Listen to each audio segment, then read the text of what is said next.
ರಾಜ್ಯ ರಾಜಕೀಯದಲ್ಲಿ ಈಗ ಮತ್ತೊಂದು ಬಿರುಗಾಳಿ ಎದ್ದಿದೆ. ಸುಮಲತಾ ಅವರಿಗೆ ಕೊನೆ ಕ್ಷಣದಲ್ಲಿ ಬಿಗ್ ಶಾಕ್ ಎದುರಾಗಿದೆ. ಬಹುನಿರೀಕ್ಷಿತ ರಾಜ್ಯಸಭಾ ಚುನಾವಣೆಗೆ ಬಿಜೆಪಿ ತನ್ನ ಅಭ್ಯರ್ಥಿಗಳ ಪಟ್ಟಿಯನ್ನ ಘೋಷಣೆ ಮಾಡಿದೆ. ಈ ಪಟ್ಟಿಯಲ್ಲಿ ಸುಮಲತಾ ಅವರ ಹೆಸರು ನಾಪತ್ತೆಯಾಗಿದೆ. ಹಾಗಾದ್ರೆ ಬಿಜೆಪಿಯಿಂದ ಟಿಕೆಟ್ ಸಿಕ್ಕಿದ್ದು ಯಾರಿಗೆ? ಸುಮಲತಾ ಅವರಿಗೆ ಕೈತಪ್ಪಿದ್ದಲ್ಲಿ ಈಗ ಸುಮಲತಾ ಅವರ ಬೆಂಬಲಿಗರು ತೀವ್ರ ಆಕ್ರೋಶವನ್ನ ಹೊರಹಾಕ್ತಾ ಇದ್ದಾರೆ. ಬಿಜೆಪಿ ಸೇರಿ ಸುಮಲತಾ ತಪ್ಪು ಮಾಡಿದ್ರ ಅನ್ನೋ ಪ್ರಶ್ನೆ ಈಗ ಕಾಡ್ತಾ ಇದೆ. ಇದಷ್ಟೇ ಅಲ್ಲ, ಕೂಡಲೇ ಬಿಜೆಪಿಗೆ ರಾಜೀನಾಮೆ ನೀಡಿ ಹೊರಬನ್ನಿ ಅಂತ ಬೆಂಬಲಿಗರು ಒತ್ತಾಯವನ್ನ ಮಾಡ್ತಾ ಇದ್ದಾರೆ. ಪ್ರಧಾನಿ ನರೇಂದ್ರ ಮೋದಿ ಸುಮಲತಾ ಅವರಿಗೆ ಕೈ ಕೊಟ್ರ?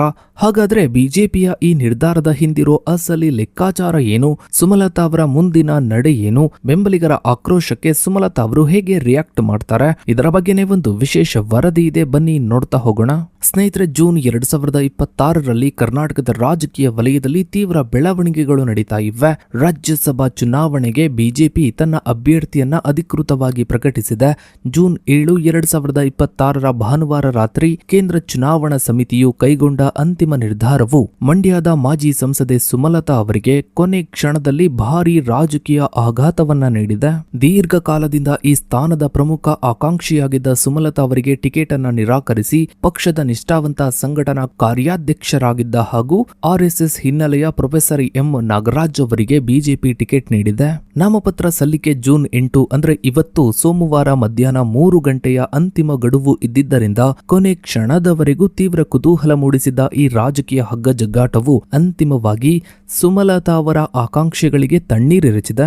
ರಾಜ್ಯ ರಾಜಕೀಯದಲ್ಲಿ ಇತ್ತೀಚೆಗಷ್ಟೇ ಮಹತ್ವದ ಬದಲಾವಣೆಯಾಗಿದ್ದು, ಜೂನ್ 3ರಂದು ಡಿಕೆ ಶಿವಕುಮಾರ್ ಅವರು ಕರ್ನಾಟಕದ ನೂತನ ಮುಖ್ಯಮಂತ್ರಿಯಾಗಿ ಪ್ರಮಾಣ ವಚನವನ್ನ ಸ್ವೀಕರಿಸಿದ್ದಾರೆ. ಮಾಜಿ ಮುಖ್ಯಮಂತ್ರಿ ಸಿದ್ದರಾಮಯ್ಯನವರು ಅಧಿಕಾರದಿಂದ ಕೆಳಗಿಳಿದ ನಂತರ ರಾಜ್ಯದಲ್ಲಿ ಸೃಷ್ಟಿಯಾಗಿರುವ ನೂತನ ಸಮೀಕರಣಗಳನ್ನ ಎದುರಿಸಲು ಬಿಜೆಪಿ ಈ ಕ್ರಮವನ್ನ ಕೈಗೊಂಡಿದೆ. ಸಿದ್ದರಾಮಯ್ಯನವರ ರಾಜೀನಾಮೆಯಿಂದಾಗಿ ಕಾಂಗ್ರೆಸ್ನ ಸಾಂಪ್ರದಾಯಿಕ ಒಬಿಸಿ ಮತ ಬ್ಯಾಂಕ್ನಲ್ಲಿ ಉಂಟಾಗಬಹುದಾದ ಬಿರುಕನ್ನ ತನ್ನದಾಗಿಸಿಕೊಳ್ಳಲು ಬಿಜೆಪಿ ಅತ್ಯಂತ ವ್ಯವಸ್ಥಿತವಾದ ರಣತಂತ್ರವನ್ನ ಹೆಣೆದಿದೆ. ಈ ಹಿನ್ನೆಲೆಯಲ್ಲಿ ಹುಬ್ಬಳ್ಳಿ ಮೂಲದ ಪ್ರಭಾವಿ ಒಬಿಸಿ ಮುಖಂಡರಾಗಿರುವ ಪ್ರೊಫೆಸರ್ ನಾಗರಾಜು ಅವರನ್ನ ಕಣಕ್ಕಿಳಿಸಲಾಗಿದೆ. ಈ ರಾಜಕೀಯ ತಂತ್ರಗಾರಿಕೆಯು ಹಳೆ ಮೈಸೂರು ಭಾಗದ ಪ್ರಮುಖ ಆಕಾಂಕ್ಷಿಯಾಗಿದ್ದ ಸುಮಲತಾ ಅಂಬರೀಶ್ ಅವರಿಗೆ ಹಿನ್ನಡೆಯಾಗಲು ಪ್ರಮುಖ ಕಾರಣವಾಗಿದೆ. ಇನ್ನು ಸ್ನೇಹಿತರೆ, ಬಿಜೆಪಿ ಕೇಂದ್ರ ಕಚೇರಿಯು ಬಿಡುಗಡೆ ಮಾಡಿರುವ ಪಟ್ಟಿಯು ಕೇವಲ ರಾಜ್ಯಸಭೆಗೆ ಮಾತ್ರವಲ್ಲದೆ ಕರ್ನಾಟಕ ವಿಧಾನ ಪರಿಷತ್ ಚುನಾವಣೆಯ ಅಭ್ಯರ್ಥಿಗಳ ಹೆಸರನ್ನು ಕೂಡ ಒಳಗೊಂಡಿದೆ. ರಾಜ್ಯಸಭೆಗೆ ಕರ್ನಾಟಕದಿಂದ ಪ್ರೊಫೆಸರ್ ಎಂ ನಾಗರಾಜು ಮತ್ತು ಮಧ್ಯಪ್ರದೇಶದಿಂದ ಮಹೇಶ್ ಕೇವತ್ ಅವರನ್ನ ಕಣಕ್ಕಿಳಿಸಲಾಗಿದೆ. ಇದರೊಂದಿಗೆ ಕರ್ನಾಟಕ ವಿಧಾನ ಪರಿಷತ್ನ ಚುನಾವಣೆಗೆ ಲಿಂಗರಾಜು ಪಾಟೀಲ್ ಮತ್ತು ರಘು ಕೌಟಿಲ್ಯ ಅವರನ್ನ ಅಭ್ಯರ್ಥಿಯನ್ನಾಗಿ ಘೋಷಿಸಲಾಗಿದೆ.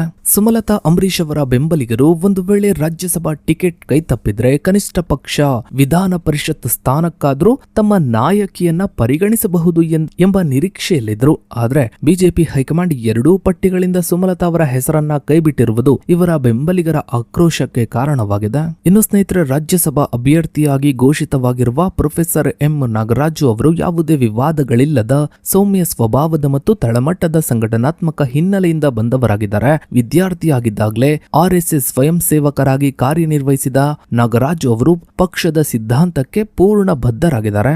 ಈ ಹಿಂದೆ ಇವರು ಬಿಜೆಪಿಯ ರಾಜ್ಯ ಉಪಾಧ್ಯಕ್ಷರಾಗಿ ಮತ್ತು ಕರ್ನಾಟಕ ಲೋಕಸೇವಾ ಆಯೋಗದ ಗೌರವಾನ್ವಿತ ಸದಸ್ಯರಾಗಿ ಕಾರ್ಯನಿರ್ವಹಿಸಿದ ಆಡಳಿತಾತ್ಮಕ ಅನುಭವವನ್ನ ಹೊಂದಿದ್ದಾರೆ. ಇದಷ್ಟೇ ಅಲ್ಲದೆ ಬಿಜೆಪಿಯು ಪ್ರತಿ ಜಿಲ್ಲೆಯಲ್ಲೂ ಸ್ವಂತ ಕಚೇರಿ ಕಟ್ಟಡಗಳನ್ನ ನಿರ್ಮಿಸುವ ಮಹತ್ವಾಕಾಂಕ್ಷೆಯ ಯೋಜನೆಯ ಉಸ್ತುವಾರಿ ಸಮಿತಿಯ ಸದಸ್ಯರಾಗಿಯೂ ಇವರು ಕೆಲಸವನ್ನ ಮಾಡಿದ್ದಾರೆ. ನಾಗರಾಜ್ ಅವರ ಆಯ್ಕೆಯು ರಾಜ್ಯ ಬಿಜೆಪಿಯಲ್ಲಿ ದೀರ್ಘಕಾಲದಿಂದ ಬಿದ್ದಿದ್ದಂತಹ ಹಳೆಯ ಚರ್ಚೆಗಳಿಗೆ ತೆರೆ ಎಳೆದಿದೆ. ವಿಶೇಷವಾಗಿ ಜೂನ್ 25ರಂದು ನಿವೃತ್ತರಾಗ್ತಾ ಇರುವ 93 ವರ್ಷದ ಹಿರಿಯ ರಾಜಕಾರಣಿ ಮಾಜಿ ಪ್ರಧಾನಿ ಎಚ್.ಡಿ. ದೇವೇಗೌಡ ಅವರಿಗೆ ಮತ್ತೊಂದು ಅವಧಿಗೆ ಅವಕಾಶ ಸಿಗಬಹುದು ಎಂಬ ಊಹಾಪೋಹಗಳು ಹರಿದಾಡ್ತಾ ಇದ್ವು. ಆದರೆ ಹೈಕಮಾಂಡ್ ತಳಮಟ್ಟದ ಸಂಘಟನಾ ನಿಷ್ಠಾವಂತ ಒಬಿಸಿ ಮುಖಂಡನನ್ನ ಆಯ್ಕೆ ಮಾಡುವ ಮೂಲಕ ದೇವೇಗೌಡರ ಪುನರಾಯ್ಕೆಯ ಸಾಧ್ಯತೆಗಳನ್ನ ಕೊನೆಗೊಳಿಸಿದೆ. ಅಲ್ಲದೆ ರಾಜ್ಯದಲ್ಲಿ ಡಿಕೆ ಶಿವಕುಮಾರ್ ನೇತೃತ್ವದ ನೂತನ ಸರ್ಕಾರ ಅಸ್ತಿತ್ವಕ್ಕೆ ಬಂದ ಮೇಲೆ ಲಿಂಗಾಯತ ಮತ್ತು ಒಬಿಸಿ ಸಮುದಾಯಗಳ ಮತದಾರರನ್ನ ಸೆಳೆಯಲು ಬಿಜೆಪಿ ಈ ತಂತ್ರಗಾರಿಕೆಯನ್ನ ಬಳಸ್ತಾ ಇದೆ.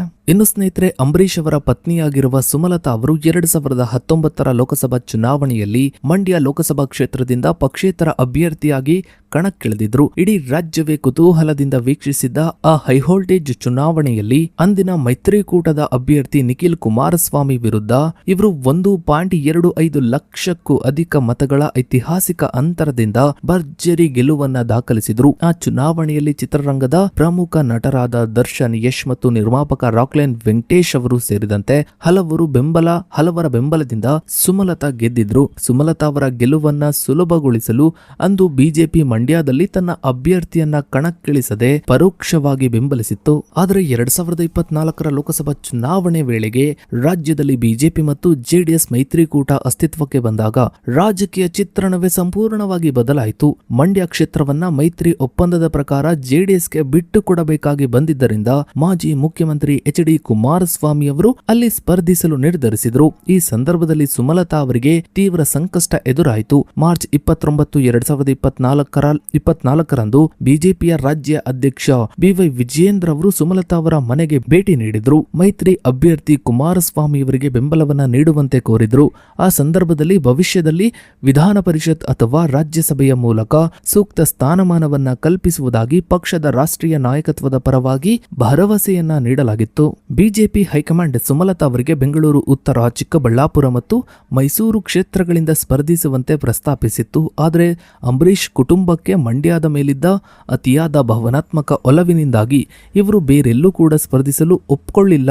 ಅಂತಿಮವಾಗಿ ಏಪ್ರಿಲ್ 5, 2024ರಂದು ಬಿ.ಎಸ್. ಯಡಿಯೂರಪ್ಪ ಅವರು ಮತ್ತು ಇತರ ನಾಯಕರ ಸಮ್ಮುಖದಲ್ಲಿ ಇವರು ಅಧಿಕೃತವಾಗಿ ಬಿಜೆಪಿ ಸೇರಿದ್ರು ಮತ್ತು ಮಂಡ್ಯದಲ್ಲಿ ತಮ್ಮ ಹಳೆಯ ರಾಜಕೀಯ ವೈರಿ ಎಚ್.ಡಿ. ಕುಮಾರಸ್ವಾಮಿಯವರ ಪರವಾಗಿ ಪ್ರಚಾರ ಮಾಡಲು ಒಪ್ಪಿಕೊಂಡ್ರು. ಸ್ನೇಹಿತರೆ, ಸುಮಲತಾ ಅವರಿಗೆ ಬೆಂಗಳೂರು ಉತ್ತರ, ಚಿಕ್ಕಬಳ್ಳಾಪುರ ಹಾಗೆ ಮೈಸೂರು ಕ್ಷೇತ್ರದಲ್ಲಿ ಸ್ಪರ್ಧಿಸುವಂತೆ 2024ರಲ್ಲಿ ಬಿಜೆಪಿ ಆಫರ್ ನೀಡಿತ್ತು ಅನ್ನೋ ಬಗ್ಗೆ ದೊಡ್ಡ ಚರ್ಚೆಗಳು ನಡೆದಿತ್ತು. ಆದ್ರೆ ಈಗಿನ ಬಿಜೆಪಿಯ ನಿರ್ಧಾರಗಳನ್ನು ಗಮನಿಸಿದ್ರೆ ಅದೆಲ್ಲ ಕೇವಲ ರಾಜಕೀಯ ಊಹಾಪೋಹ ಅಂತ ಅನ್ಸುತ್ತೆ. ಇನ್ನು ಸ್ನೇಹಿತರೆ, ರಾಜ್ಯಸಭೆಯ ಟಿಕೆಟ್ ವಂಚಿತರಾಗಿರುವ ಸುಮಲತಾ ಅವರ ಪ್ರಸ್ತುತ ಸ್ಥಿತಿಯನ್ನ ಅವಲೋಕಿಸಿದಾಗ ಇವರು 2024ರಲ್ಲಿ ಬಿಜೆಪಿ ಸೇರಲು ಕೈಗೊಂಡ ನಿರ್ಧಾರವು ರಾಜಕೀಯವಾಗಿ ತಪ್ಪೇ ಎಂಬ ಗಂಭೀರ ಪ್ರಶ್ನೆಗಳು ಮೂಡುವುದು ಸಹಜ. ರಾಜಕೀಯ ವಿಶ್ಲೇಷಕರ ಪ್ರಕಾರ ಈ ನಿರ್ಧಾರದಲ್ಲಿ ಕೆಲವು ಪ್ರಮುಖ ನ್ಯೂನ್ಯತೆಗಳು ಹಾಗೂ ಅನಿವಾರ್ಯತೆಗಳು ಕಂಡುಬರುತ್ತವೆ.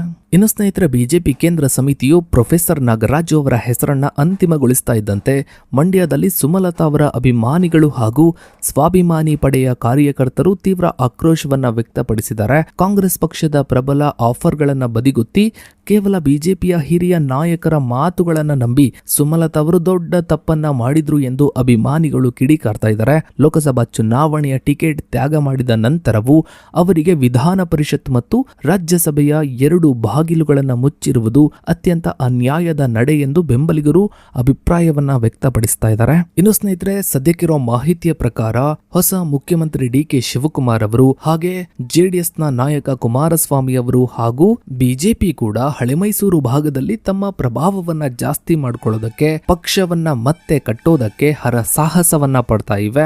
ಇಂತಹ ಸಮಯದಲ್ಲಿ ಸುಮಲತಾ ಅವರಿಗೆ ಬಿಜೆಪಿ ಸಪೋರ್ಟ್ ಮಾಡೋದು ಕೇವಲ ಗಾಳಿ ಮಾತು ಅನ್ನೋ ಬಗ್ಗೆ ದೊಡ್ಡ ಚರ್ಚೆಗಳು ನಡೀತಾ ಇವೆ. ಸುಮಲತಾ ಅವರಿಗೆ ಇನ್ಮುಂದೆ ರಾಜಕೀಯ ಭವಿಷ್ಯ ಇಲ್ಲ ಅನ್ನೋ ಬಗ್ಗೆ ಕೂಡ ಚರ್ಚೆಗಳು ನಡೀತಾ ಇವೆ.